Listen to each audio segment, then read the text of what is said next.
Welcome to the second day of Makeready, second morning of Makeready. Hopefully some of you had a chance to see yesterday's conversation, which was a lot of fun, and kind of kicked off the whole event with some good energy and lots of ideas. So we'd like to start with just a brief statement. Even though this is a virtual event this year, we'd like to take a moment to acknowledge that the event was organized on the traditional territory of the Coast Salish peoples, specifically the Duwamish tribe. And we're grateful to and honor these communities, past, present, and future. We'd also like to thank the supporters and volunteers and organizers that we've been working with, including Shunpike, For Culture.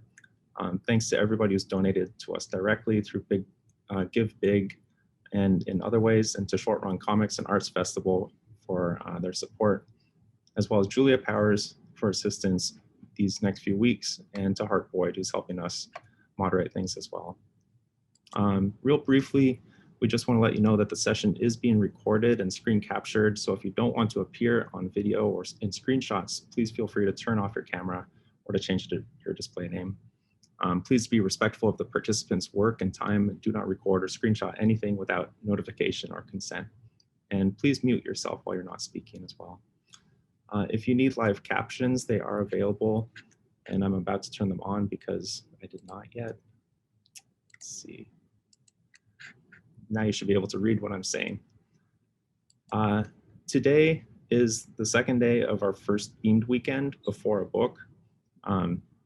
Before a book is all about everything that happens as a book is conceived, why the form of a book lends itself to your artistic expression, and how to find inspiration, how to plan for making a book, how to approach the whole project in that sense.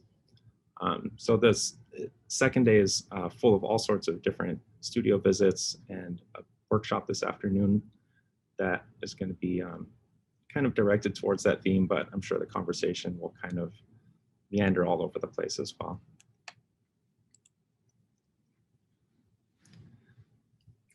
Hi, everybody. I'm Jamie, also from Seattle Art Book Fair, and I'd like to introduce our first studio visit today with Paper Press Punch.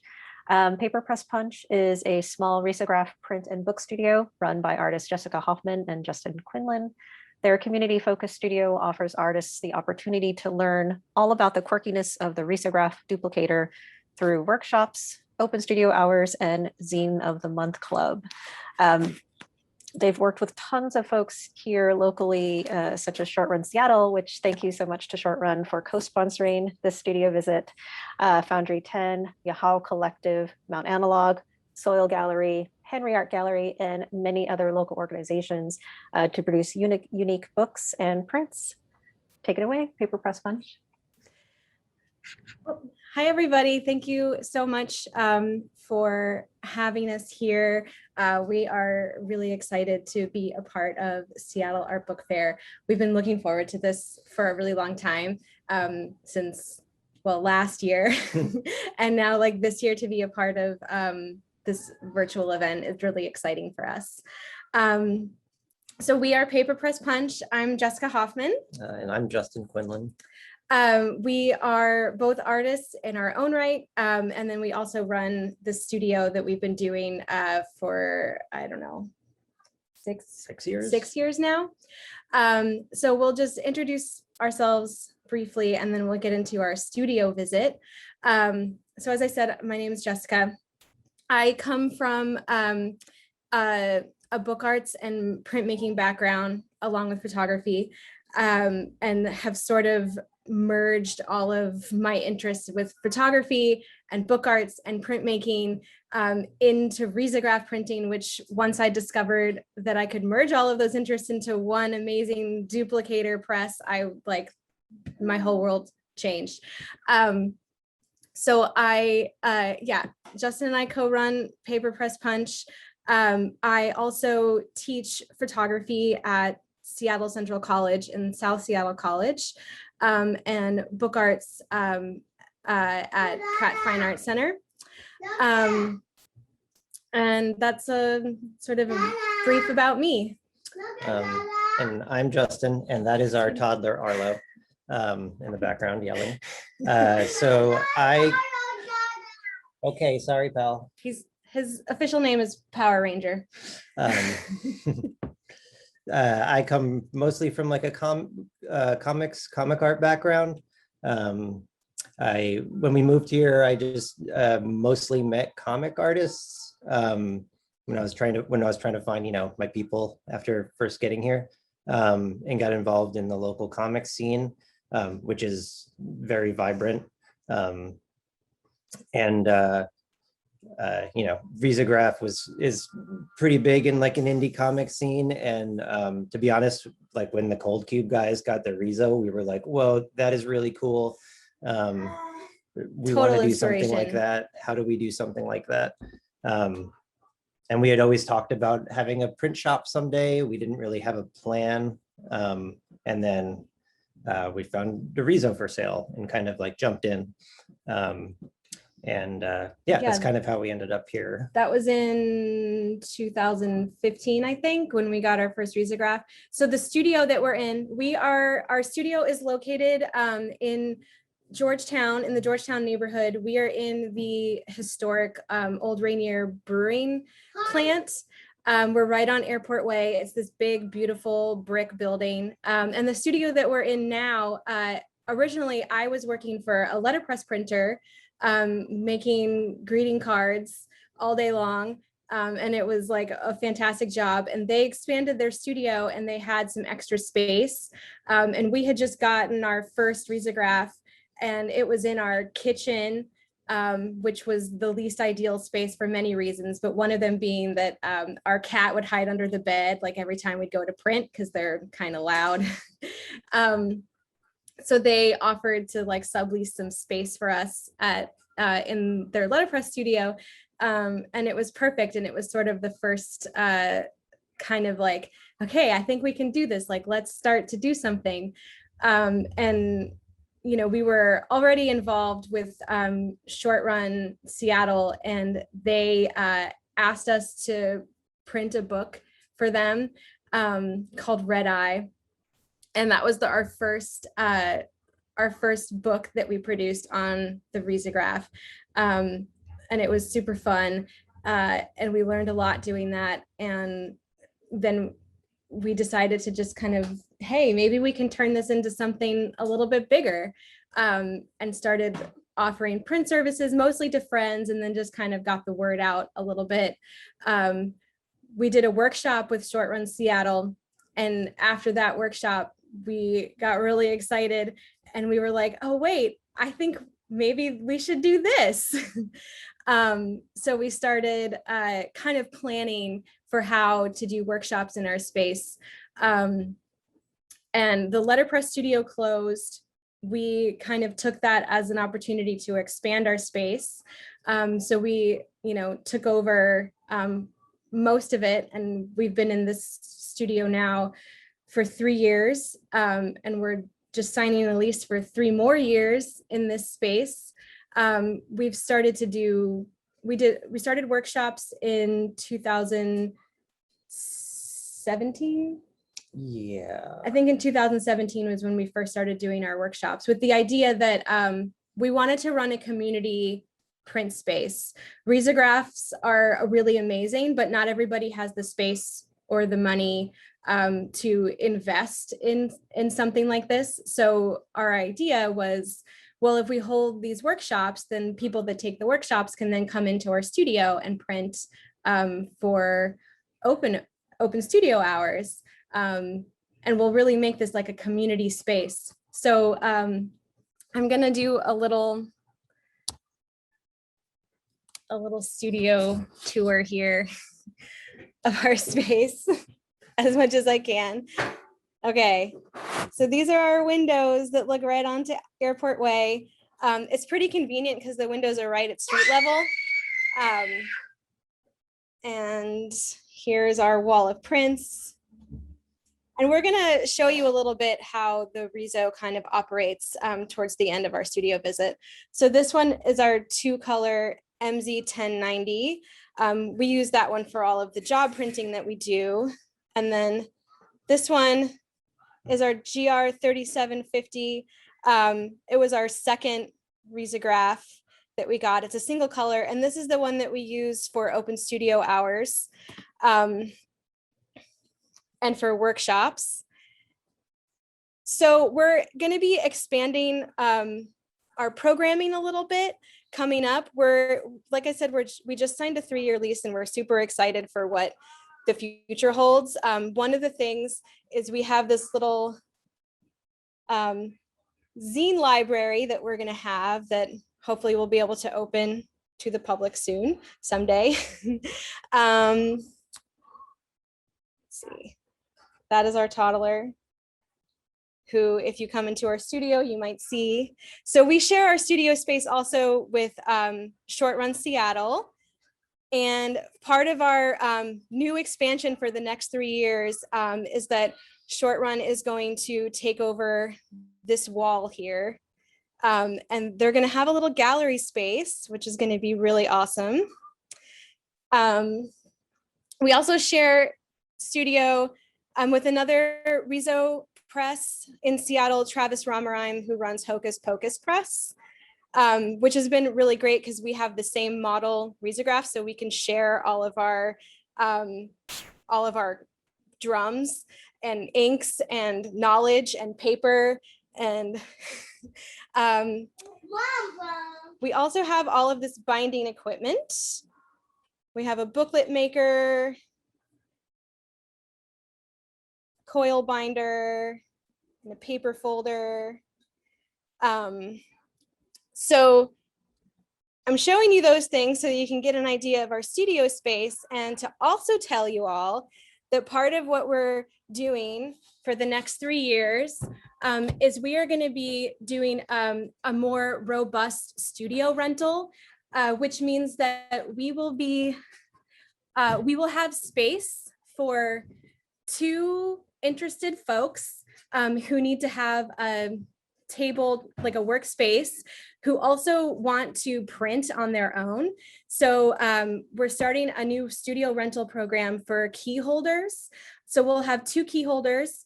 It'll be a commitment of 6 months or 12 months. And you will be called our studio sidekicks. So you'll have space at our studio. You will be able to use our GR3750 Risograph duplicator essentially 24/7. You'll have complete access to it and all of our binding equipment. And since we're in Georgetown, we're also in the perfect place for the monthly art attacks. So those happen on the 2nd Saturdays of every month. Not sure when they're going to start up again. Hopefully towards the end of the summer, we can do that. So you'll have the opportunity to participate in Art Attack. So that will be like a monthly studio rental. And then we'll also do another level called Prolific Printer. So that's if you don't need to have like a table space, but you still want to have that like super clutch access to the Risograph and all of our binding equipment. So that'll be a 2nd tier, which will be a little less per month for that. And then of course we have our open studio hours, which are those you sort of pay as you go printing. And so all of that will happen starting in August. We're hoping by August things will look different than they do now in terms of the pandemic. And we're really excited to launch this program, and keep your eyes peeled for kind of more formal announcements about all of this studio share program, and how to apply to be one of our key holder studio renters. You know, our goal with Paper Press Punch from the very beginning was a community space. Last year, like, totally blew that up. We didn't have anybody come to our studio. We had to stop all of our workshops. We had to stop all of our open studio hours and kind of like reimagine what Paper Press Punch could be. So we're excited about this new opportunity to invite folks back into our studio. And along with that, we're also hoping to start our residency program again. We've had 2 residents, master role residents at our studio, and I'm going to share my screen and I'm going to show you their books. So our master role residency was for what, like 4 months? Well, the first one was sort of trial run, so that lasted many, many months. So with the master role residency, we provided time and funding for artists to produce a book. So we taught them how to use the Risograph, and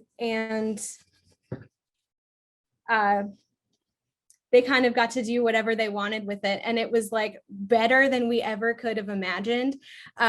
So Lauren Armstrong was our first master role resident, and Elaine Lynn was our second master role resident. And both of them made just like an incredible amount of work, lots of prints, single prints, lots of tiny little books. And then they each produced a book of, I think, well, Elaine's was a 3-color, right? Yeah, 3-color, and Lauren's was a 4-color book. And we had a big party during Art Attack for it. So hopefully we can start the residency program again, but I'm just going to go through and show you Lauren's book. This one was actually produced on our GR 3750, which is a single drum. So each color in a Risograph print has its own drum. So each color layer has to go through the Risograph one at a time. So on a 1-color machine, sorry, on a 1-color machine, you can imagine a 4-color book kind of takes pretty long to produce. But we helped Lauren through the entire process, showing them how to set up files, how to create color separations, how to do the imposition in InDesign for printing, how to do proof printing. So Lauren did a lot of different proofs for this book, kind of trying to figure out colors and the sort of like aesthetic of the book. So this one was in fluorescent pink, black, Kelly green, and yellow.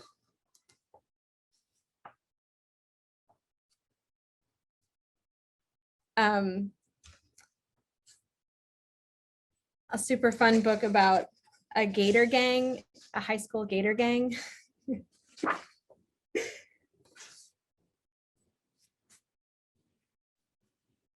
What year was this? This was in 2017.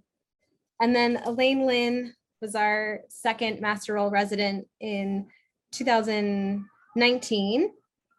And she also did a whole lot of proof prints to try to figure out what color combination she wanted, and little books to go along with her time. So this one, I Still Love You, Los Angeles, was about, you know, her move from LA to Seattle. And this one is in Kelly green, yellow, and fluorescent pink.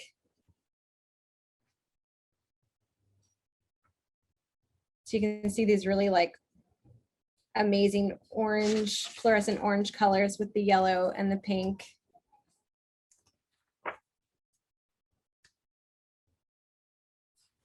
And we had a release party for this one as well. I'll show you a few more spreads.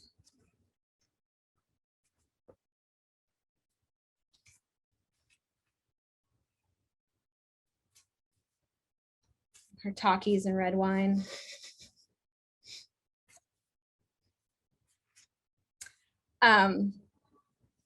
So yeah, this was a really like one of the one of like our highlights of running our studio is being able to do this residency program. So we're looking forward to when we can start to do that again, because, you know, this studio is sort of a labor of love. So this like comes out of our love for the community. So we have to we're going to do it again soon. I'm going to show you a few more books. We have not just studio mates, but we have a really close relationship with Short Run Seattle. They've been like our largest supporter in every possible way. And one of those is that we often get to print a lot of books for them. So this was the Trailer Blaze. They do a residency at the Southwester in Seaview, Washington, which I've fortunately been able to attend for 3 different sessions. So this was, I actually went to this one in 2019 and then put together a zine of all of the different participants, residents that were in the residency that year. And so the cover is a 4-color print in light teal, yellow, pink, fluorescent pink, and black. This was the cliffs at in Seaview.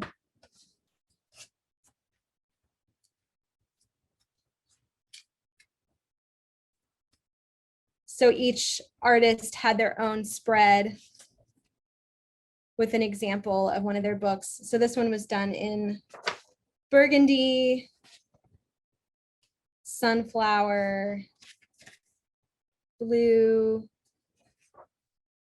fluorescent pink, orchid,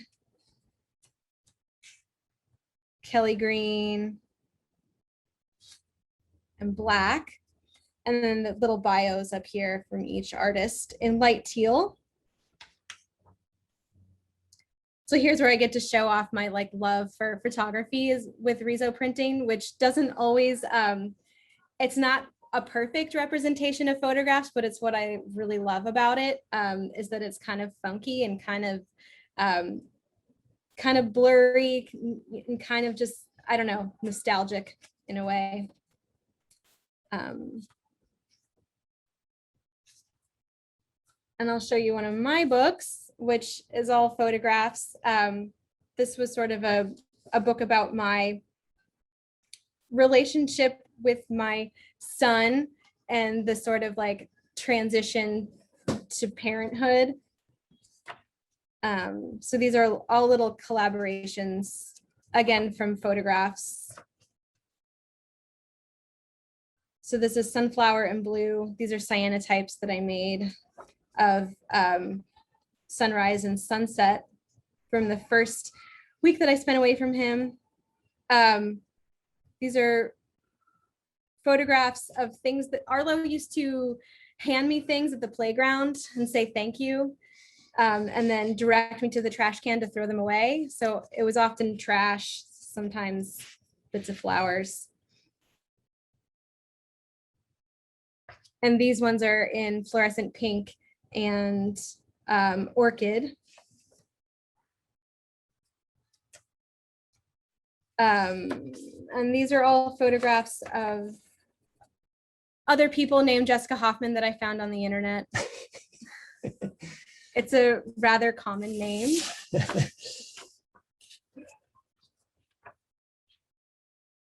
You can see there's a lot of them. And then there's me. So I've really taken my interest with photography and like use it for risograph printing. And I've mostly been able to explore that with our program called Zine of the Month Club, which we started in September of last year as a response to what do we do now that we can't do workshops in the studio. I teach at the college and I was honestly like completely like zoomed out teaching virtually. Like I just did not have any space in my brain for that anymore. And Justin was not really feeling the online workshops either, which there are studios that do it for Risograph printing, and like more power to them. Like it's like, that's great. But for us, we wanted to do something different. So we started Zine of the Month Club, where you sign up each month, you become a member, and you submit a 2-color single sheet zine. So a single sheet zine is a book made out of a single sheet of paper. So this one is in Kelly green and fluorescent pink. You submit files to us, we print them. You get an edition of 35 of your own zine, plus 1 copy from each participant for that month. So you end up with like a pretty nice suite of zines each month. And we send you a print pack that has print samples and how to. We have a video series on a special Zine of the Month Club portal that shows you how we run the press, how to set up your files, and lots of other goodies on there. And then we mail you your zines, and it's super fun. And we have like a pretty good group of like solid monthly supporters, and anyone can sign up for it. We've had 12-year-olds participate. We've had 70-year-olds participate. Like, everyone is welcome. People from Seattle, people from New York, people from Vancouver. Yeah, people from Vancouver. I think Toronto. I think there was a Toronto person, yes. Yeah, so it's kind of been all over. So this one is one of mine. It's a collage of a few photographs. There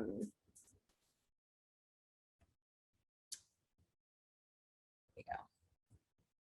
And this size zine is like perfect for if you're just kind of getting started into what is a zine, what is a book.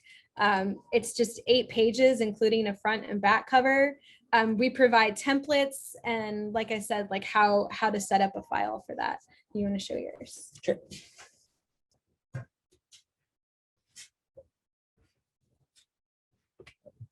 So clearly a common thread is that we both have a toddler now, and that's changed a lot of how we get to make stuff.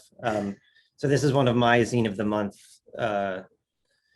books, and this is a little comic inspired by just a strange story Arlo was making up one morning about there being geese on the roof, and Batman needed to go up there and scare them away, and that kind of turned into this little joke.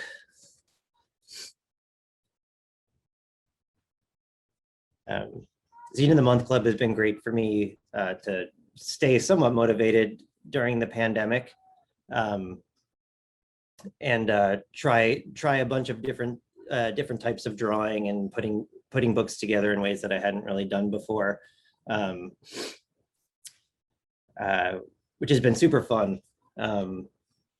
Yeah, it's been hard to stay motivated, I'm sure. I mean, I know I'm not the only person, but that's kind of an issue during these crazy times.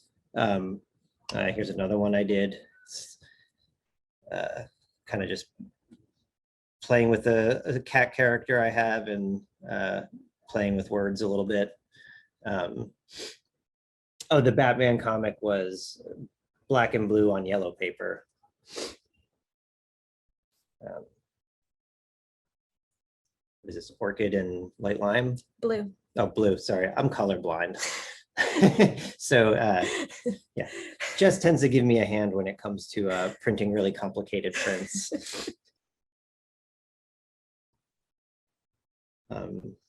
Yeah, it's a great way to like make some small little books without a huge investment, and it's a very manageable way to jump into Riso printing if you haven't done it before.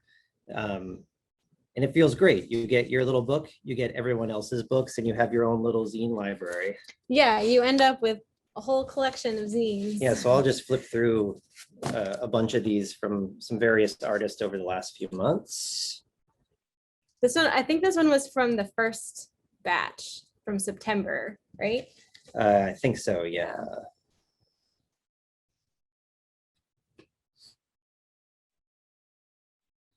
And it's pretty amazing the eclectic variety of art that we get each month. Comics, photos, text. It's been really fun from a printer standpoint. Like we recently just did a job that was 2,000 of the same book, which isn't something we normally do. And something like Zine of the Month breaks it up really nicely, where we get to print 15 to 20 different zines pretty quickly. And just like, yeah, it's super fun to just print a bunch of different types of art. And we get to do that every month now.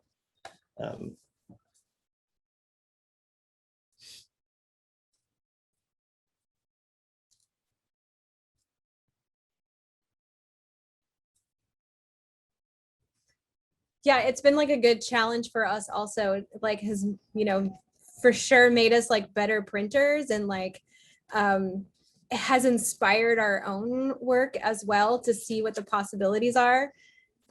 It's always fun to get files from someone and be like, I have no idea what this is going to look like. It could either be disastrous or amazing, and it like 99.9% of the time turns out amazing.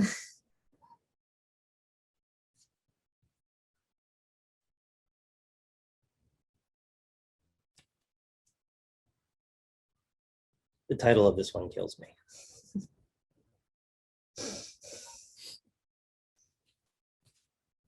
Should we do like one more and then show the visa? Sure. Okay.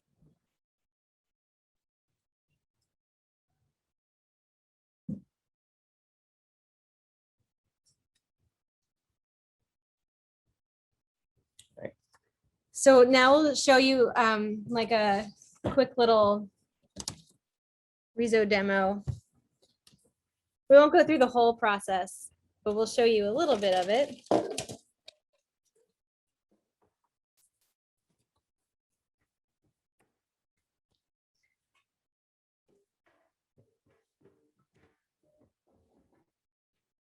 So this is our MZ1090. It's a dual drum machine, so that means it can print 2 colors at a time. So that's what this looks like. So a risograph, which perhaps we should have mentioned before for those that are not familiar with it, it's called a duplicator, which is pretty similar to like a photocopier. It has like some of the same functionality. You scan an image, or you can send it through the computer so that it acts sort of like a printer. But instead of using toner like a photocopier, it uses inks.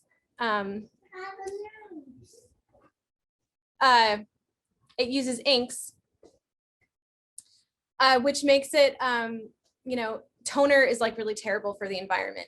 But the inks are either soy or rice. I guess now they're fully rice bran based inks. A tube of ink looks like this. And the colors are specific to Riso. So they're not on the Pantone scale like everything else in the world, though they're sort of equivalent to it. But you can also, because it's ink and not toner, you can print in fluorescent colors, like fluorescent pink. There's fluorescent orange, the light lime. And each tube of ink, each color is on its own drum. So it looks like this. So the body of the drum, you've got the ink tube that goes here, and then inside there's pumps that pump the ink through. There is a drum body that's a metal mesh screen that wraps all the way around. Then there's a silk mesh screen on top of that. And then there is like it's called a master, which is like a stencil.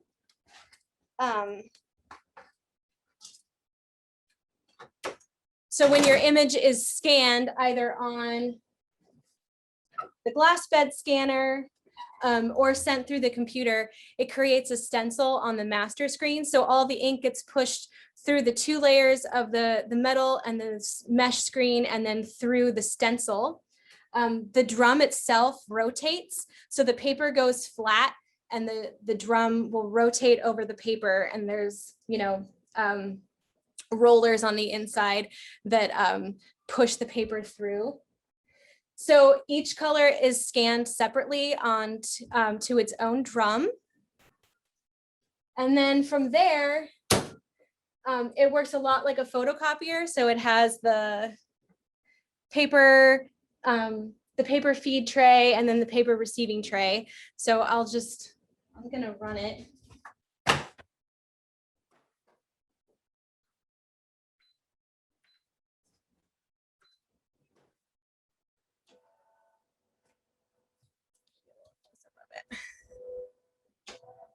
That's all the dials. You can set it to scan in different ways. Dials for like registering one color to the next.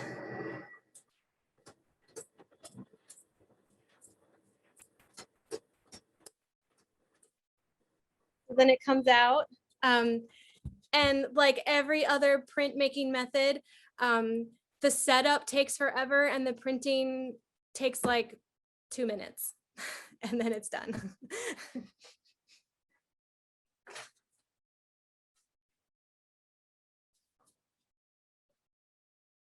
And then you end up with a print. This one is from Learn Maxwell, and this is their contribution to this month's Zine of the Month Club. Oh, sorry, April's. This one's for April's Zine of the Month Club in bright red and black.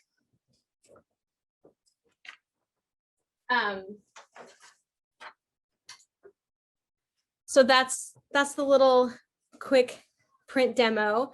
And so now we can open it up to questions now. Push this back over here.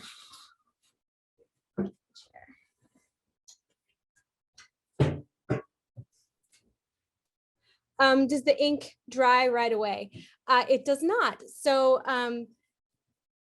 rice bran based ink and soy based inks, they don't ever fully dry. That's a really good like consideration for when we're printing. We typically let prints dry overnight before we do another layer. So let's say we're doing on our 2-color machine, if we're doing something that's 4 colors, we'll do the first 2 and then we'll let it dry and then we'll do the next 2 then the next day. And it kind of like comes off some on your fingers. You get like little smudgy marks, Riso fingers. So we tend to steer people away from like super dense ink. Like it's not screen printing. You can't get that like super matte look to it. I say that, and then we have like this print here, which had a lot of ink on it, and it was 4 colors. And it was a really fun series of prints to make, but it was also kind of a nightmare to print. So somebody asked if it was like traditional CMYK sort of color separation. Yes and no, because the ink colors are specific to Riso, there is not a cyan and there is not a magenta. There is yellow and there's fluorescent pink. There's fluorescent pink and there's aqua for the cyan or any other color blue. So it's different in that it's not going to look like a CMYK traditional like 4-color print. But because of that, you can do some like super cool combinations. The ink is transparent. So you can layer things and create all different kinds of like really fun colors. So as I mentioned with this one, so instead of doing it as CMYK, this was light teal, fluorescent pink, yellow, and black. So it looks like a 4-color photograph, but it just has a different kind of color look to it. when we do, well, when I'm working with my photographs and I'm doing color separations, I'll do them with like multi-channel and Photoshop and kind of play around with them. And yeah, so it's different than CMYK. Oh, and that the same person asked about color charts. We do have like a color guide, but we can also, you know, it's also project dependent too. If someone has a project and they want like a proof of how colors will end up, we can do, you know, we can do more like personalized color charts for different color combos for anyone. Yeah. Like we created this color chart that has like different 2-color combinations. And then an example of like fake CMYK. So it's aqua, fluorescent pink, yellow, and black. So that's what it looks like. On a birthday pony. On a birthday pony.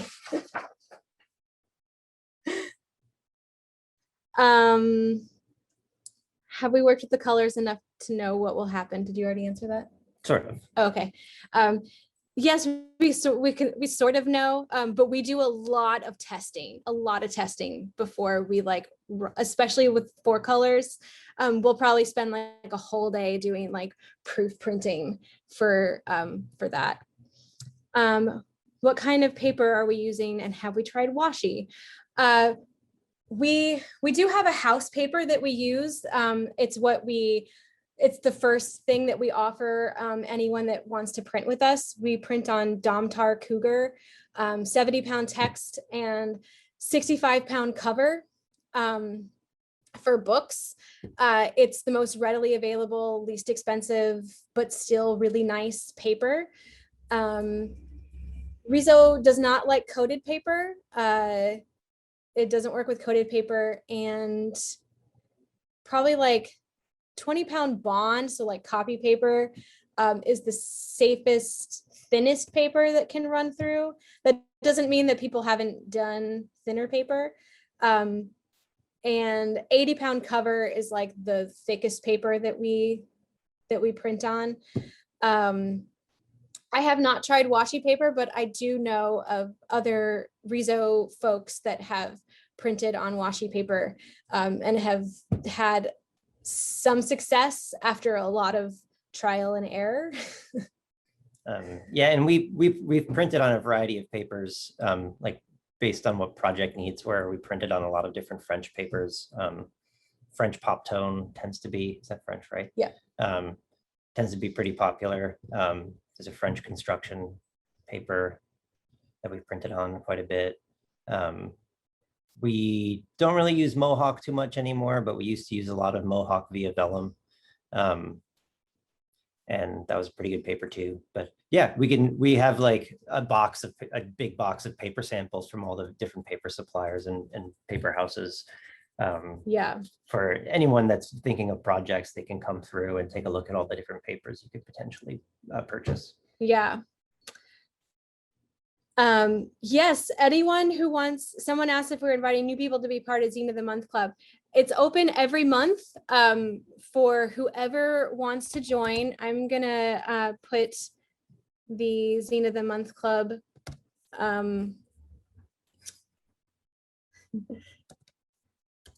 page in the chat. That's where you can sign up.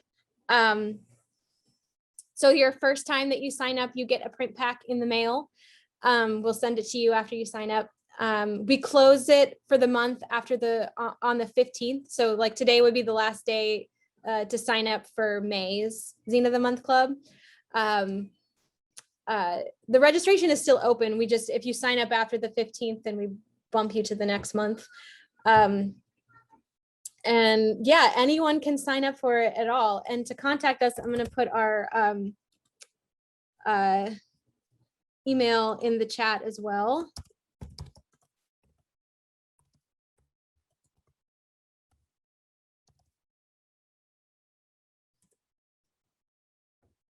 And you're not like locked into anything, like you pay for a month. If you don't want to do it the next month, you don't do it. You just pay for the month that you want to be a part of it. If you pay for it and then things get busy and you weren't able to get your art done for that month, that's fine. You just get bumped to the next month.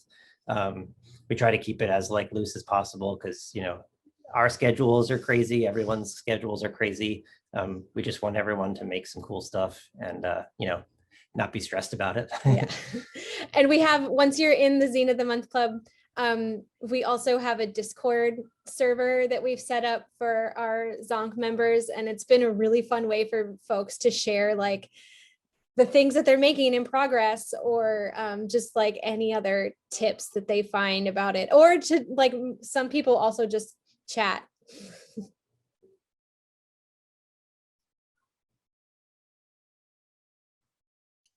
Oh yes, thank you for mentioning that.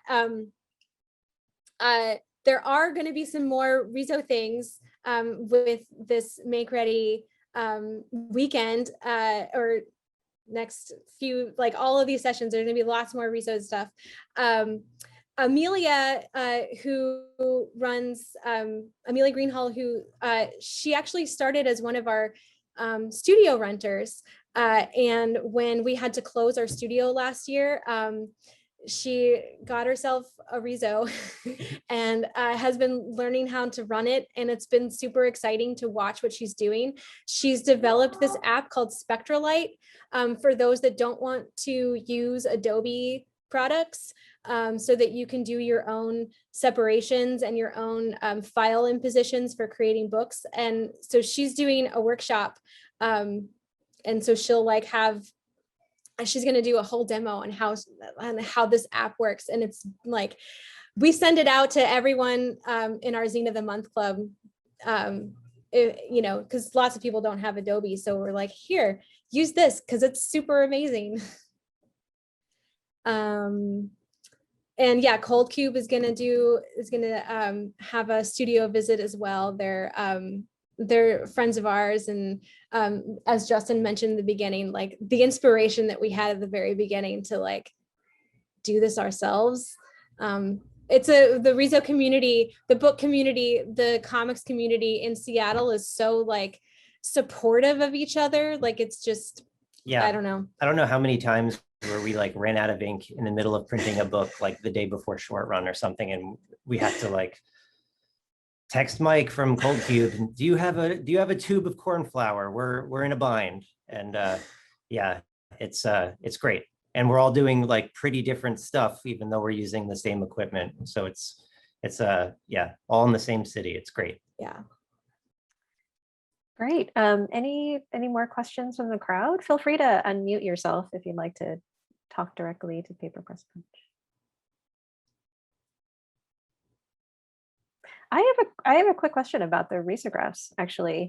So yeah, we've seen this like huge rise in the love of Riso and Riso printing. Are most of the printers still like older models that are yet used models? Are they is the company making newer printers, or? Yeah, they are. They're making their I think it's maybe been a couple years since they came out with a new model. The like ME series, I think that it is. Yeah, so they're still in production. They're still like coming out with new inks and like new technology to make things more efficient and like energy efficient. Yeah, the Riso Kaigu Corp, I think that like, so a few years ago, when we were thinking about like upgrading to a newer model right before we got this MZ 1090, we contacted like the Riso dealer in Seattle, and like some guy came out to our studio, like a Riso salesman, and it was really funny. And he was just like, "What are you doing with this?"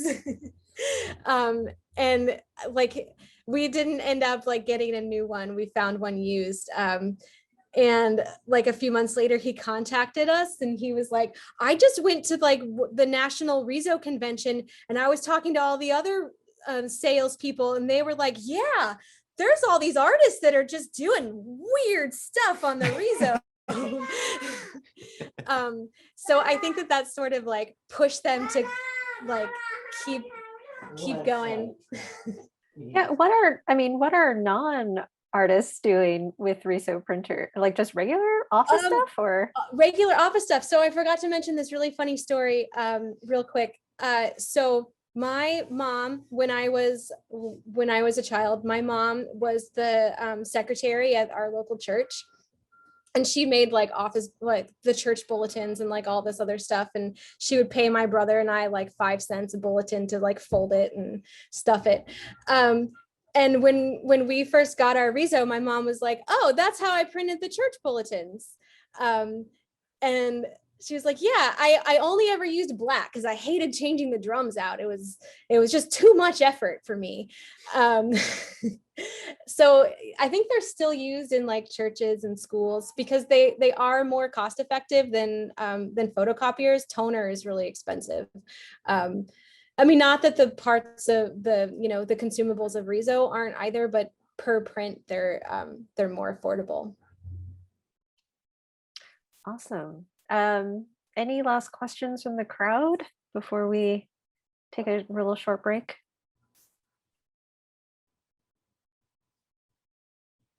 Anybody? Thank you both so much for letting us visit your studio today, letting us and sharing all these wonderful stories. And I am so excited to hear about all the programs that you're launching in your space. I think the community focus of your studio is really clear, and it's wonderful to see it continue and grow. So hopefully everyone here is probably going to contact you about one thing or another, Zine of the Month Club or a residency or something. But yeah, thank you so much, Jessica and Justin, for being here with us today. Yeah, thank you all so much for coming, and thank you both, Tom and Jamie, for having us. This has been such a pleasure for us to be a part of this. Yeah, thank you so much. Yay! Thank you. Yes, so we are gonna just take like a quick 5-minute break as we get set up for our next guest this morning. And that is going to be the Zap Zine collection from the Seattle Public Library. So yeah, we'll take a short break and be back here at 11.